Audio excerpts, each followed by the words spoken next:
ইমামে আজম আবু হানিফা রাহমাতুল্লাহ আলাইহি 40 বছর এশার নামাজের ওযু দিয়া ফজরের নামাজ পড়েছেন।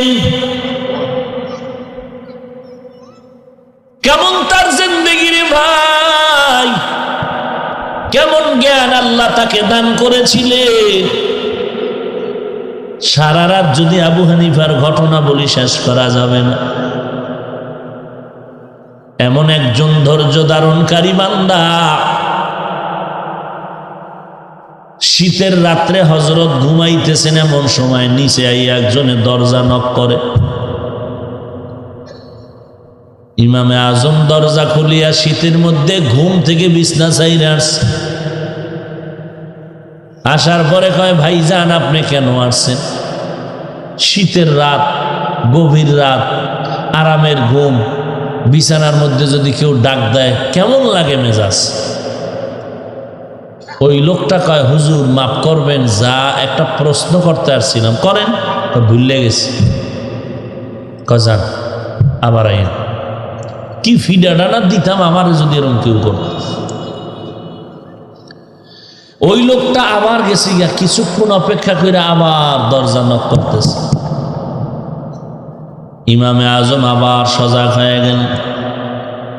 শীতের মধ্যে দরজার কিনারা এসে ডাক দিয়ে বললেন, হযরত একটু প্রশ্ন করার জন্য আসছি। বলে করেন। বলে, হযরত মাফ করবেন, মনে নাই। আবার গেছি। লাকাদ জানাল বিলাদা ওয়া মান আলাইহা ইমামুল মুসলিমিনা আবু হানিফা। আবু হানিফা বুদ ইমামে বাসফা আসরাজে উম্মতানে মুস্তফা। আবার আইয়েন। লোক গেছি গা। আবার দীর্ঘ টাইম অপেক্ষা করার পরে ইমাম আজম আবার যখন বিশ্রামে গেলে আবার দরজায় নক করছে। ইমাম আজম আবার উঠে আসছেন।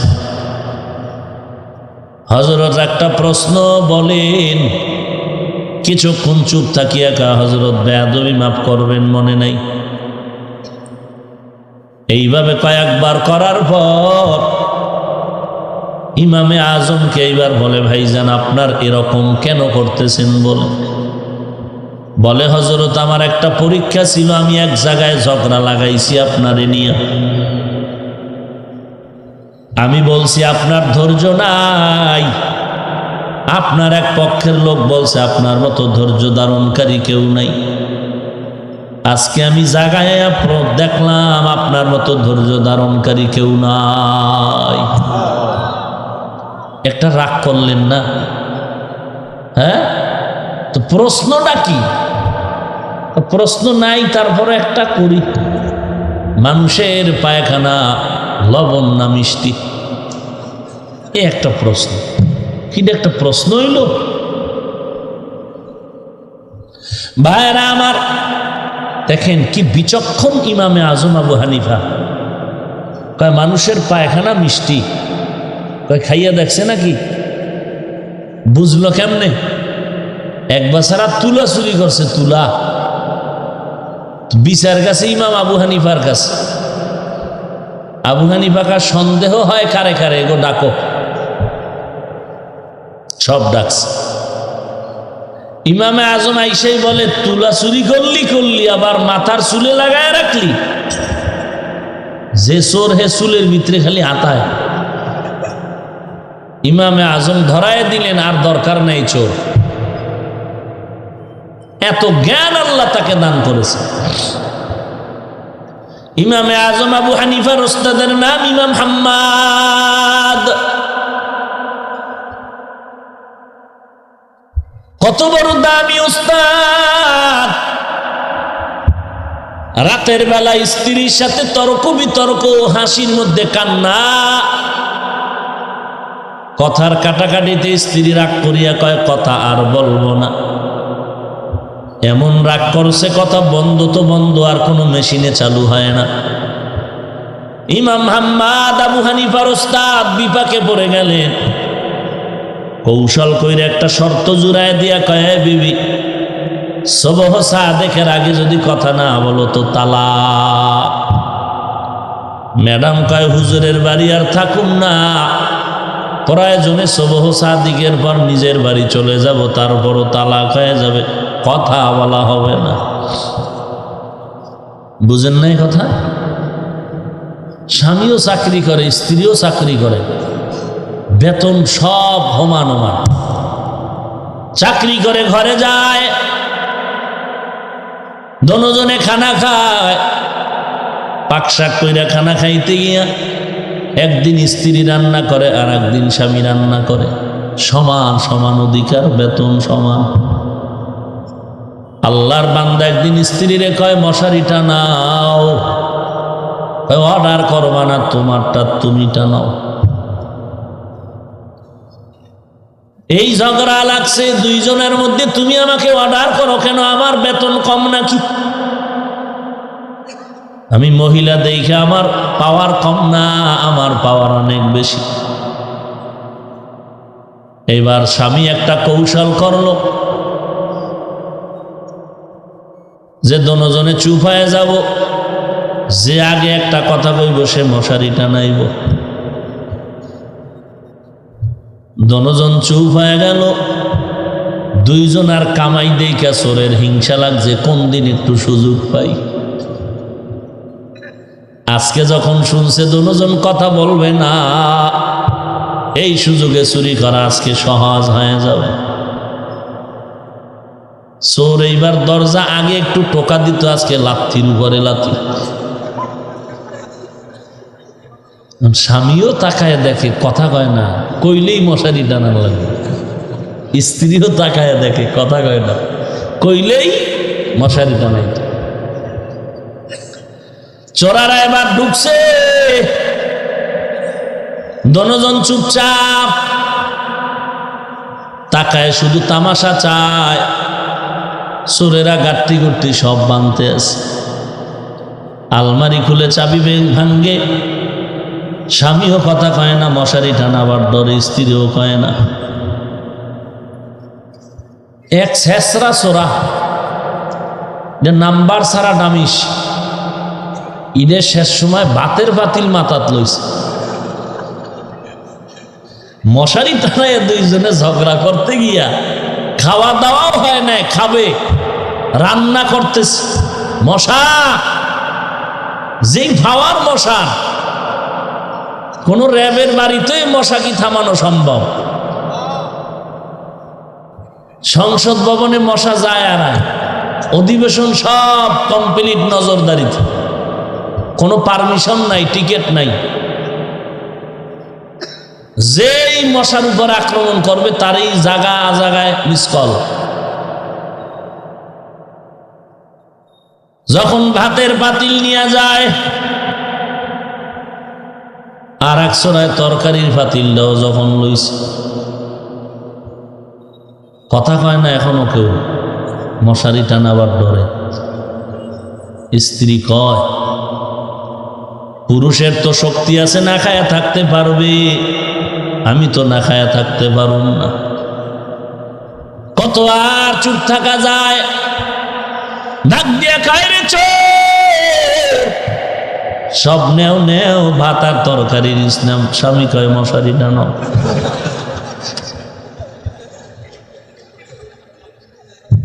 এরে নবীর উম্মতের দল, এইবার তো ঠেকায় পড়িয়া স্ত্রী কথা বলছে, কিন্তু ইমাম হাম্মাদের স্ত্রী কথা বলে।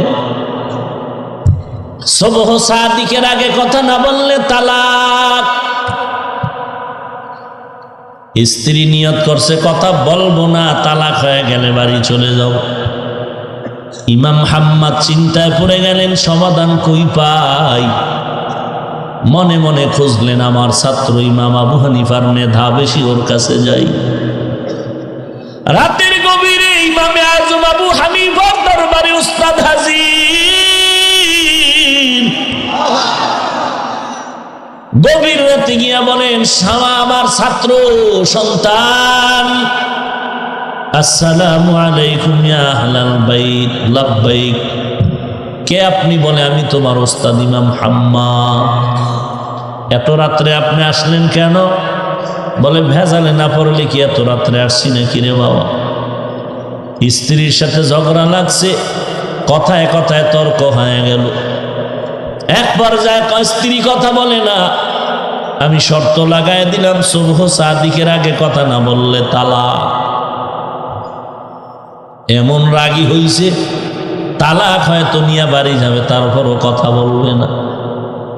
ইমামে আজম বলে হযরত আপনি আমার ওস্তাদ, যদি একটু নেক দোয়া করেন ইনশাআল্লাহ আমি পারবো সমাধান দিতে। কয় কি সমাধান? বলে এখন বাড়ি যান, আপনার স্ত্রী কথা না বলিয়া ঘুমায়, সুবহ সাদিক হলে চলে যাবে। এতক্ষণ টেনশন আপনার স্ত্রী কেন কথা কয় না, এখন আপনি গিয়া ল্যাপটা নিয়ে আরামে ঘুমাইবেন, একটা কথা আপনিও বলবেন না। স্ত্রী যদি ঠ্যাং ধরে টাইনা নামায় তারপরও মুখ খুলবেন না, কথা বলবেন না। কিনা উল্টা ঔষধ দিতেছ? ভাই উল্টাই তো, আগাইতে থাকেন, দেখা যাও। এবার ইমাম হাম্মাদ চলে গেলেন। বাড়িতে গিয়া সোজা টান টান হয়ে বিছানায় শুয়ে পড়লেন। আমার ছাত্র কইছে একটা কথা বলা যাবে না, মুখ কাপড় দিয়ে আটকায় রেখা চুপচাপ শুয়ে আছে, কিন্তু এতে ঘুমায়। মাথা গরম, ফাঁকে ফাঁকে তাকায়, স্ত্রী আবার গেল নি, কথা কয় না। আমারও কথা কইতে নিষেধ, কি এক বিপদ। যদি জায়গা আমি থানো দাঁড়াও, এটাও যদি না কইতেরি, কথা বন্ধ দোনোজনা। ওদিকে টেনশন, সুবহ সাদিক হয়ে গেলেই তো তালাক। স্ত্রীও তো কথা কয় না, কি বিপদ আমার মাথায়। ইমামে আজম বলছে ওস্তাদ টেনশন করবেন না, সময় মতো সমাধান নিয়ে বাড়ি চলে আসবো। হঠাৎ করে ওস্তাদ কানের মধ্যে শুনতেছে বাড়ির দরওয়াজায় মসজিদের মধ্যে আজান শুরু হয়ে গেল, আসসালাতু খায়রুম মিনান নাওম। ম্যাডাম কয় ওই হুজুর তোমার তে বিদায় নিলাম, খাইও আর একজনের মজা করে। আমি গেলাম, আর তোমার ঘরে থাকলাম না, বিদায়। দরজা খুইলা যখন গাট্টি নিয়ে বের হয়, দেখে দরজার সামনে ইমামে আজম আবু হানিফা দাঁড়িয়ে আছে। আম্মা জান কই যা? তোমার হুজুরে যেই ফ্যাস লাগাইছে জানো, কথা বন্ধ সুবহ সাদিক পর্যন্ত। তো আপনি কি কথা বলছেন নি? কয় বিদায়ের কথা বললাম। বলে দাঁড়ান, তালাক হয় নাই। কয় কেন? সুবহ সাদিক পর্যন্ত তো টাইম দিয়েছে, সুবহ সাদিক পর্যন্ত টাইম হয়ে গেল। বলে আম্মা জান সময়ের দিকে তাকাইছেন নি? কয়টা বাজলো? কয় কেন? আজান হয়ে গেছে। বলে এটা সুবহ সাদিকের আজান না, আমি আবু হানিফা তালাক ঠেকাবার জন্য সুবহ সাদিকের আগে আজান দিয়েছি। লাকাদ জানাল বিলাদা ওয়া মান আলাইহা ইমামুল মুসলিমিনা আবু হানিফা। আবু হানিফা বুদ ইমামে বাসফা আসরাজে উম্মতানে মুস্তফা। এমন ব্যক্তি আবু হানিফাকে যদি কেউ বলে মুশরিক, নিঃসন্দেহে তারা ভণ্ড। এদেরকে যারা ভণ্ড বলবে না তারাও ভণ্ড। ইমামে আজম আবু হানিফার ঘটনা সারা রাত বললে শেষ করা যাবে না। কেমন একজন ইমাম, আমাদের ইমাম, সময়টারে কাজে লাগিয়েছেন ইমামে আজম, যে কারণে তার আজ জ্ঞানের ভান্ডারগুলো আমাদের জ্ঞানের সহায়ক। নামাজ পড়ি, রোজা রাখি, পর্দা করি, হালাল খাই, সব আমরা ইমাম আবু হানিফার সময় কাজে লাগানোর মাসআলার সমাধান। হাদিসের মধ্যে আছে নাভির নিচে হাত বাঁধাও যায়, নামাজে দাঁড়ায় বুকের উপরে হাত বাঁধাও যায়। ইমামে আবু হানিফা বলে একটা মানলে আর একটা মানা হবে না, তা হবে না। যারা বুকে হাত বাঁধিয়ে নামাজ পড়ে তারা হাতের নাভির নিচের হাদিস মানলো না, আবার যারা নাভিতে হাত বাঁধলো এরা বুকেরটা মানলো না। ইমাম আবু হানিফার মাযহাব মানলে দুটোটা মানা হয়। ইমাম আবু হানিফা সমাধান দিলেন, পুরুষেরা তোমরা বুকের নাভির নিচে হাত বাঁধো, আম্মাজানেরা বুকের উপরে হাত বাঁধবে, একই ঘরের মধ্যে নবীর দোনো হাদিসের আমল চলবে। এই আবু হানিফারে মুশরিক কয়, টাটকা ভণ্ড ছাড়া কিছু নয়।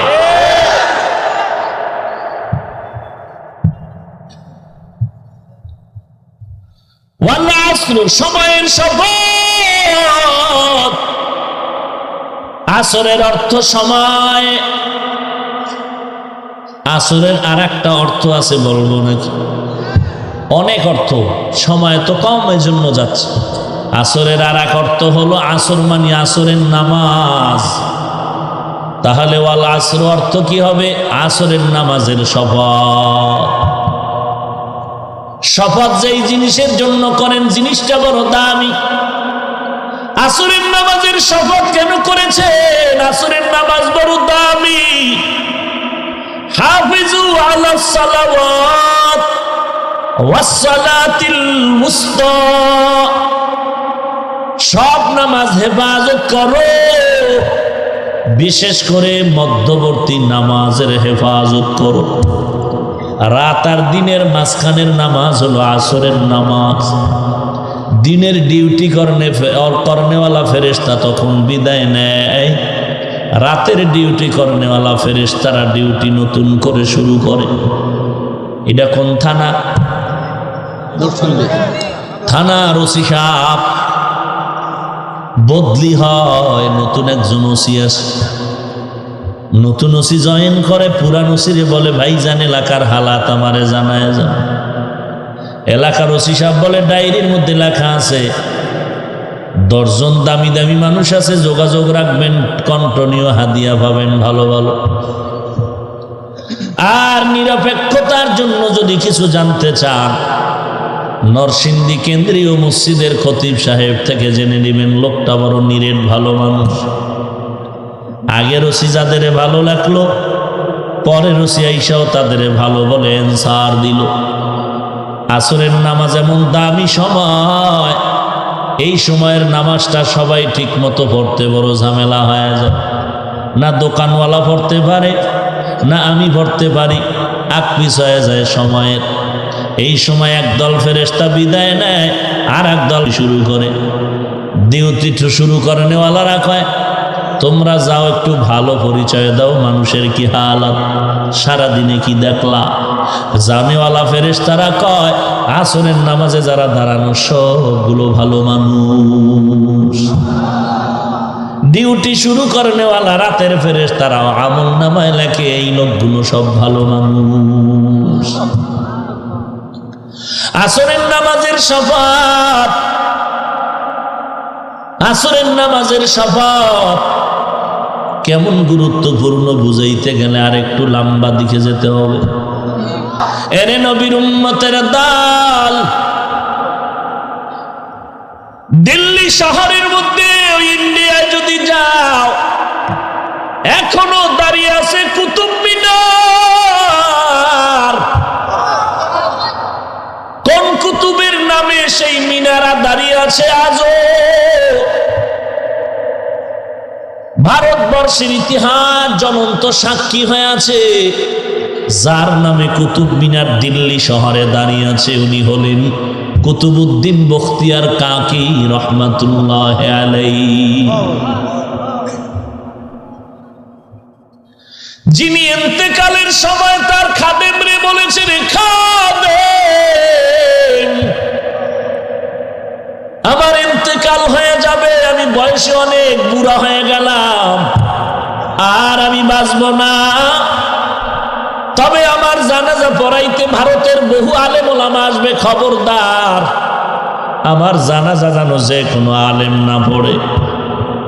আমার লাশটা তাড়াতাড়ি একটা ওসিয়ত করে যায়, দেরি করবি না, নবীর হাদিসে আছে দাফন তাড়াতাড়ি করো।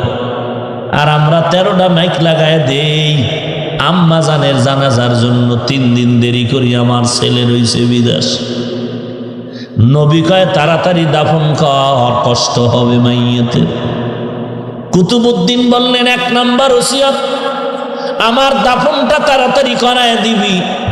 2 নাম্বার ওসিয়ত হলো আমার জানাজা যেই ইমাম সাহেব পড়াবে তার মধ্যে 4টা গুণ থাকতে হবে, 4টা গুণ। একটা একটা করে বলে দিলেন।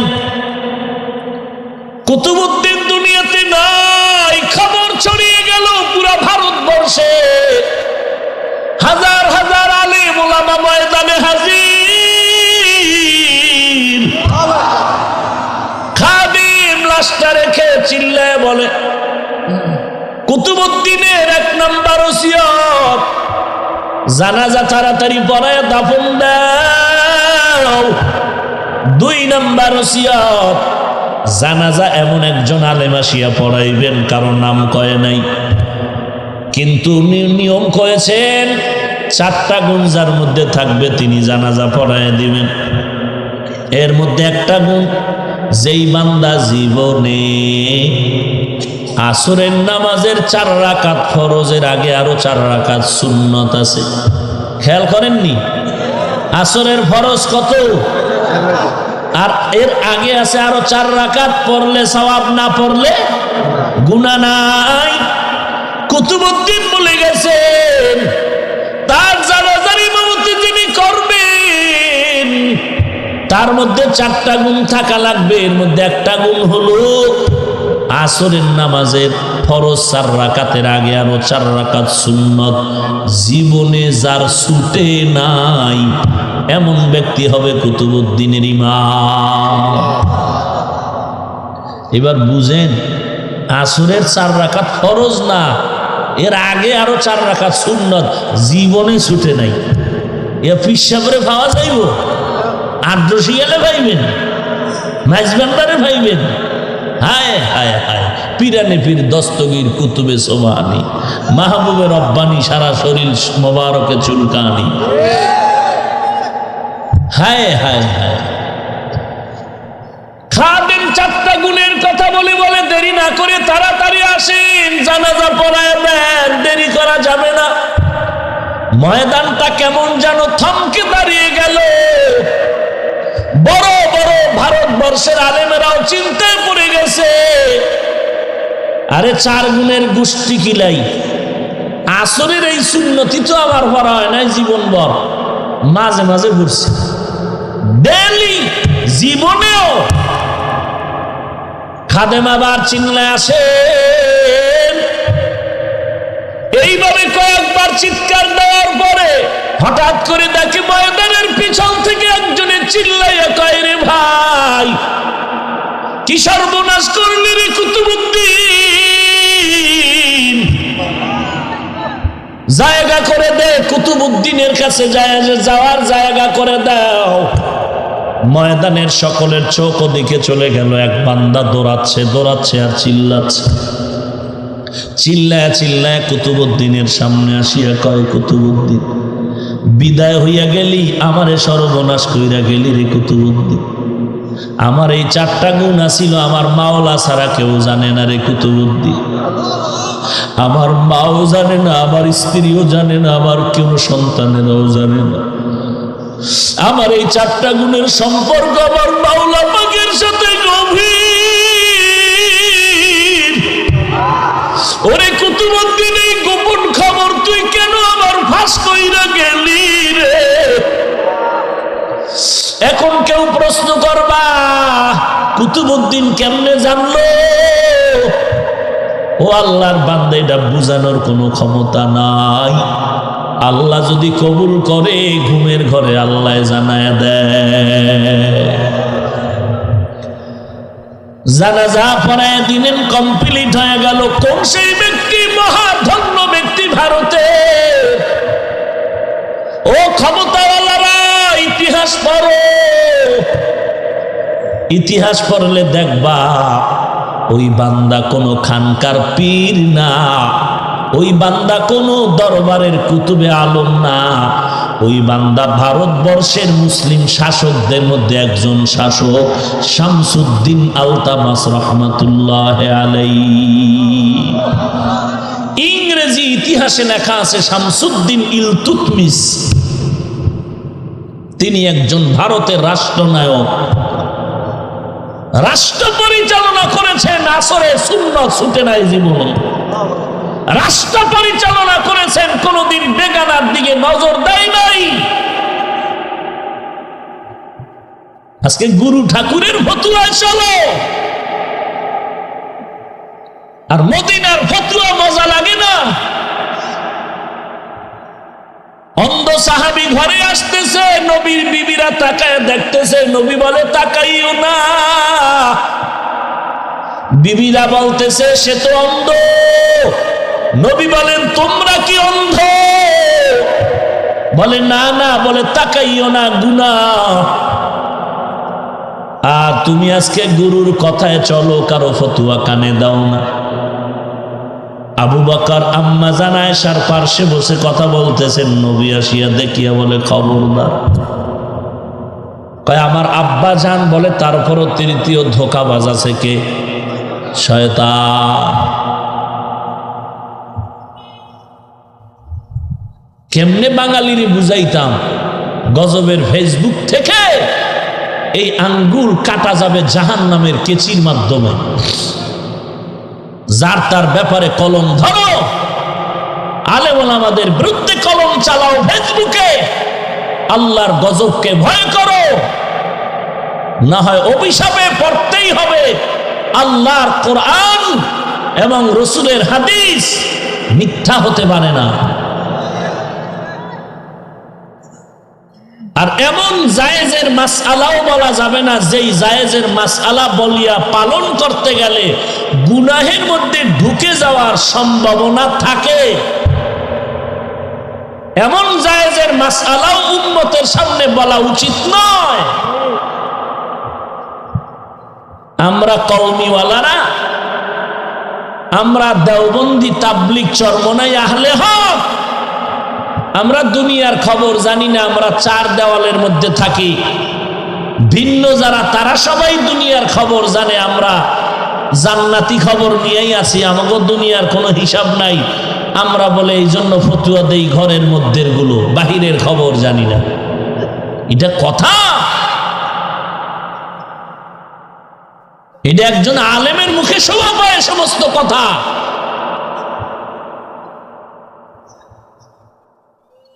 কিভাবে হিংস্র আক্রমণের আওয়াজ!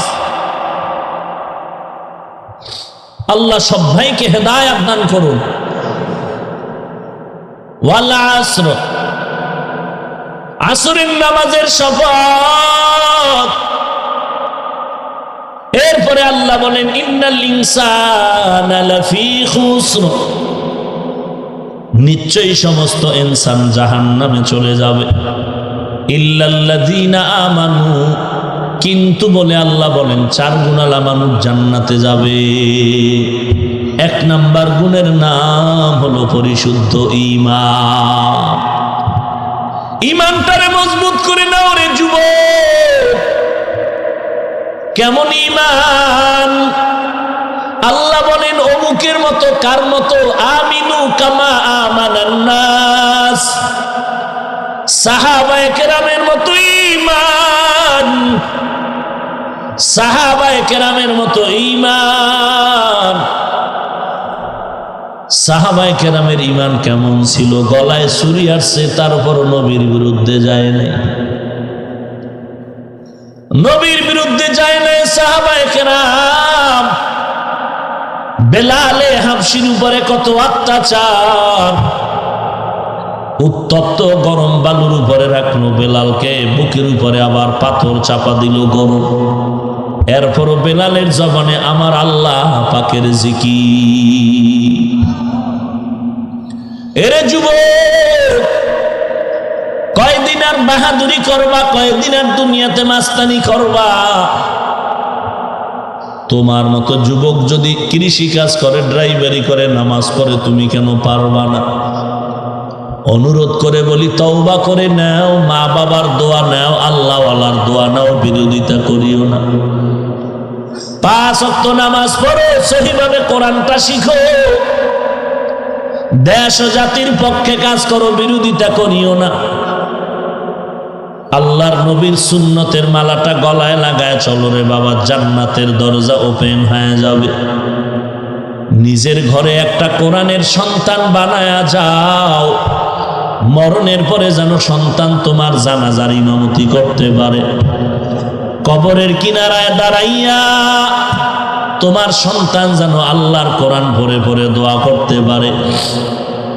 আমরা মাদ্রাসায় কোরআন পড়ার কারণে সম্মান কমে নাই,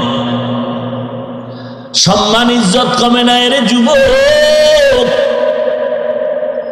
আল্লাহর মোহাব্বতে তুমি চলো, নবীর তরিকা মেনে চলো, সহিভাবে কোরআন পড়ো।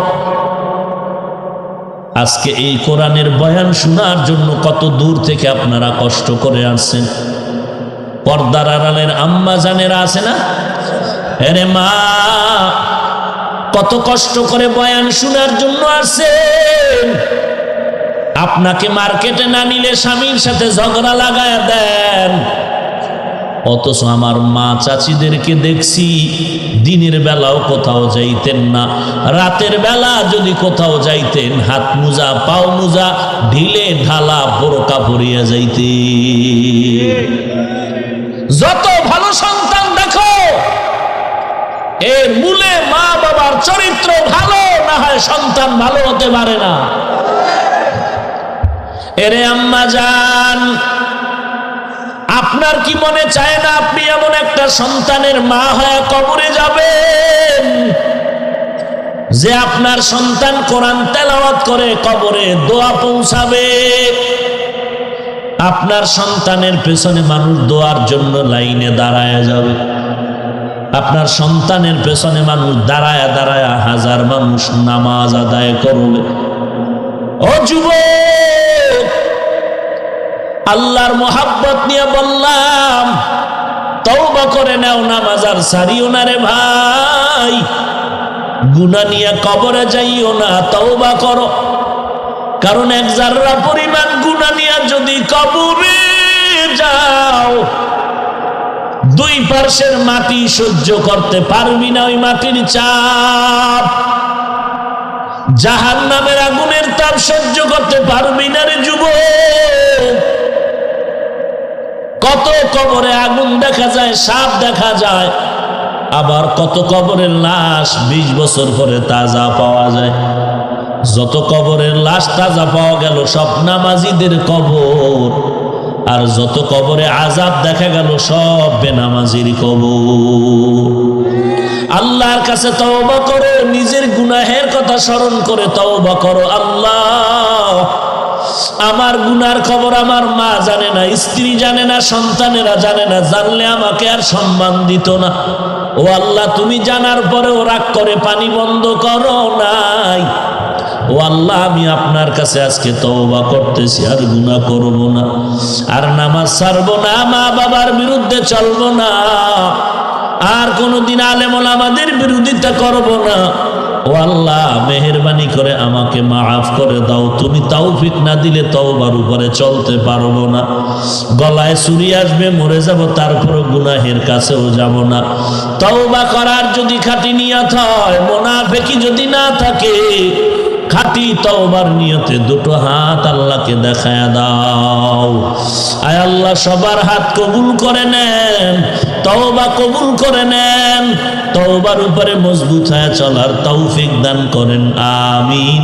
আলহামদুলিল্লাহি রাব্বিল আলামিন, ওয়াসসালাতু ওয়াসসালামু আলা সাইয়্যিদিল আমবিয়া ওয়াল মুরসালিন وعلى آله وأصحابه أجمعين يا أرحم الراحمين ইয়া আরহামার রাহিমিন, ইয়া আরহামার রাহিমিন।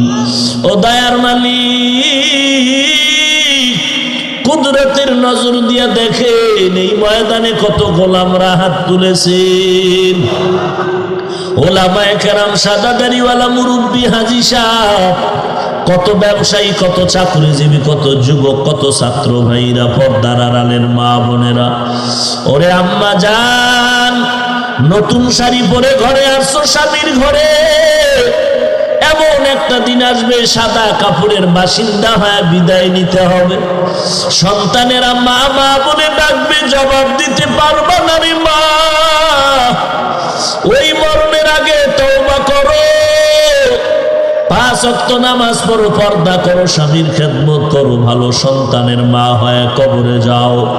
ও আল্লাহ, মা বোনদের মাফ করে দেন, পর্দা নিশি আবেদা বানায় দেন, ছেলে সন্তানগুলো নেককার দিনদার বানায় দেন।